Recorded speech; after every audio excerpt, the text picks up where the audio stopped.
Hello mga You like lalabs, the smell? for today's No. video, gumawa ako ng um, cauliflower fried rice. Yung gustong magda-diet, yan po. Um, Cauliflower siya, substitute siya ng rice. Yan po. Kung gusto nyo yung purely diet talaga kayo na ayaw nyo ng mataas na carbs, yan po.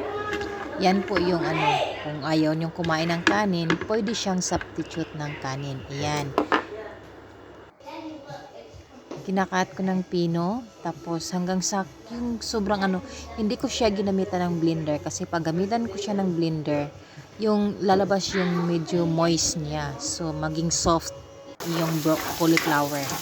Kaya, na lang, parang mano-mano na lang yung pagkat ko ng maliliit. Tapos, ayan, yung napakabilis lang, onion. Nagsapi ako ng onion. Tapos, nilalagay yung ma-brown na yung onion, nilalagay yung cauliflower. Ayan, yung cauliflower ilalagay dyan. Yan po. At saka huwag siyang masyadong yung sobrang yung overcook. Yung crispy lang, crispy siya kakainin. Yun yung masarap niyan.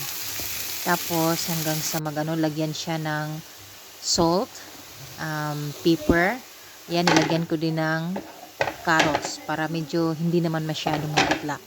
Ayan, nilagyan ko ng carrots hanggang sa parang lang siya, parang saglit lang, madali lang talaga. At saka asin at saka pepper lang siya. Tapos kung gusto niyo lagyan ng konting chicken powder, depende na yan sa'yo. Yan, luto na siya. Tapos nilagyan ng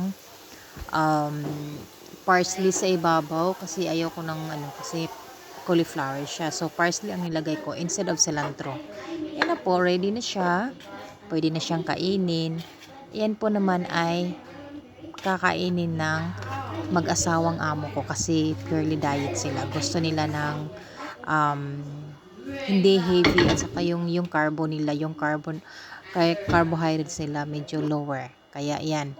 Ang ginawa ko is cauliflower fried rice. Substitute siya. Ang cauliflower is ginawa kong substitute ng rice. So, ayan.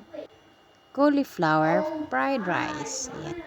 Yan lang po. Thank you for watching. Don't forget to follow Team Nilya's Kitchen Vlog. Bye!